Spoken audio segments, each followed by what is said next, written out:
पौराणिक कथाओं एवं लोक मान्यताओं के अनुसार सतयुग में ब्रह्मा के मानस पुत्रों में से एक प्रजापति राजा दक्ष के द्वारा कनखल में एक यज्ञ का आयोजन किया गया था। उस यज्ञ में ब्रह्मा विष्णु समेत समस्त देवताओं व ऋषि मुनियों को भी आमंत्रित किया गया था, किंतु भगवान शंकर को उस यज्ञ में आने का निमंत्रण नहीं दिया गया, क्योंकि उस यज्ञ के आयोजन का उद्देश्य ही भगवान शंकर की गरिमा को गिराना, उन्हें अपमानित करना व उन्हें नीचा दिखाना था। दक्ष की पुत्री सती ने अपने पिता की इच्छा के विरुद्ध भगवान शंकर की तपस्या की थी। वह भगवान शंकर को पति के रूप में प्राप्त करना चाहती थी। उनकी तपस्या सफल हुई और भगवान शंकर से उनका प्रेम विवाह हुआ। संभवतया यह सृष्टि का प्रथम प्रेम विवाह माना जाता है। इस घटना से राजा दक्ष के हृदय में भगवान शंकर के प्रति नफरत और अधिक बढ़ गई और वो प्रतिशोध की ज्वाला में धधकने लगे। उस यज्ञ में यज्ञ विधाओं में पारंगत महर्षि दधीचि भी उपस्थित हुए थे। ये वही दधीचि थे जिन्होंने बुरी शक्तियों के विनाश व जगत कल्याण के लिए अपनी अस्थियां भी दान में दे दी थी। उन्होंने राजा दक्ष से यज्ञ स्थल में भगवान शिव शंकर की अनुपस्थिति का कारण पूछा, किंतु दक्ष ने भगवान शिव शंकर के लिए अपमानित व घृणित करने वाले शब्दों का प्रयोग किया। दधीचि राजा दक्ष को समझाने में असफल रहे और क्रोधित होकर अंततः यज्ञ स्थल को छोड़कर चले गए। वहीं दूसरी ओर कैलाश में भगवान शंकर व देवी सती को कनखल में आयोजित यज्ञ की सूचना मिली। माता सती ने भगवान शंकर से यज्ञ में चलने का आग्रह किया। भगवान शंकर ने कहा, बिना बुलावे का जाना अनुचित होता है। माता सती बोली, वो तो हमारा अपना घर है, बुलावे की क्या आवश्यकता है, कम से कम मुझे तो जाने दीजिए।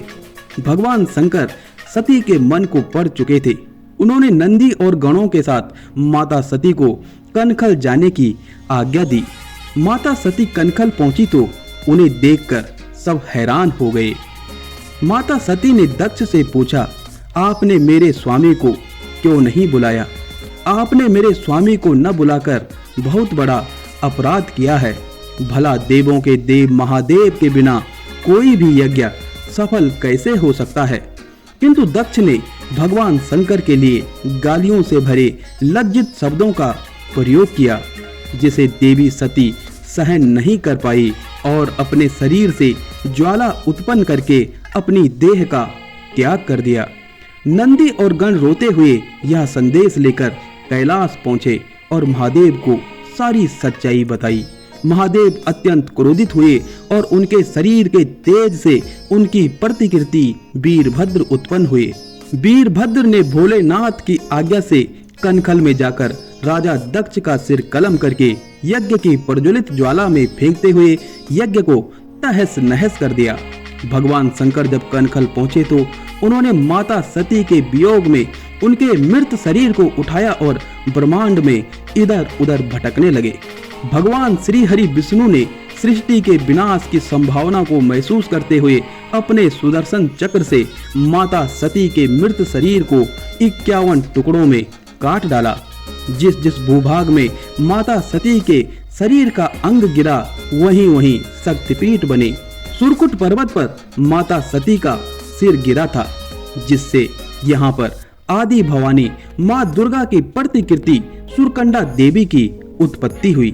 इस स्थान को सुरकंडा देवी शक्तिपीठ के नाम से जाना जाता है।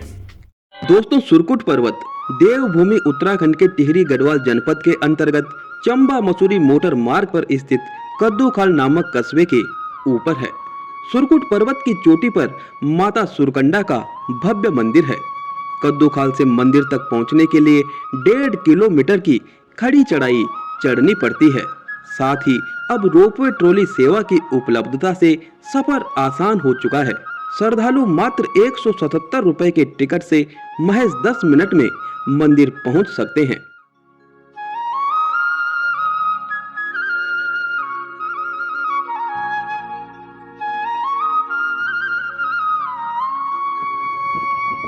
सुरकुट पर्वत बेहद आकर्षक है।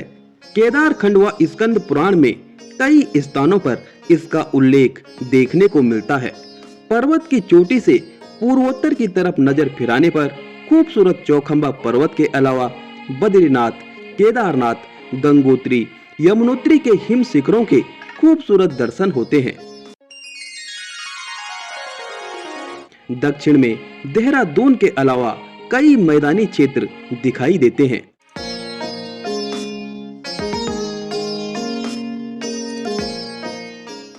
पूर्वोत्तर के खूबसूरत हिम शिखरों के अलावा चारों तरफ के हरे भरे ऊंचे नीचे पहाड़ एवं जैविक साग सब्जियों की उत्पादक गहरी घाटियां प्रकृति के सर्वोच्च श्रृंगार के दर्शन कराती हैं।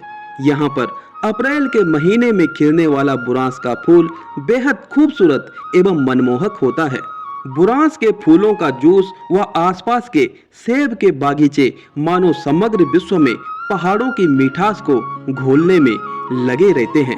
9,995 फीट यानी 2775 मीटर की ऊंचाई वाले सुरकुट पर्वत पर प्रतिवर्ष नवंबर से फरवरी तक होने वाली बर्फबारी पर्यटकों के लिए आकर्षण का केंद्र बनी रहती है। उत्तराखंड पर्यटन एवं तीर्थाटन की दृष्टि से सुरकुट पर्वत का समस्त क्षेत्र काफी महत्वपूर्ण है। इसके अंतर्गत चंबा मसूरी फलपट्टी का एडवेंचर, यहाँ का खूबसूरत नेचर समग्र विश्व में आकर्षण का केंद्र बना हुआ है।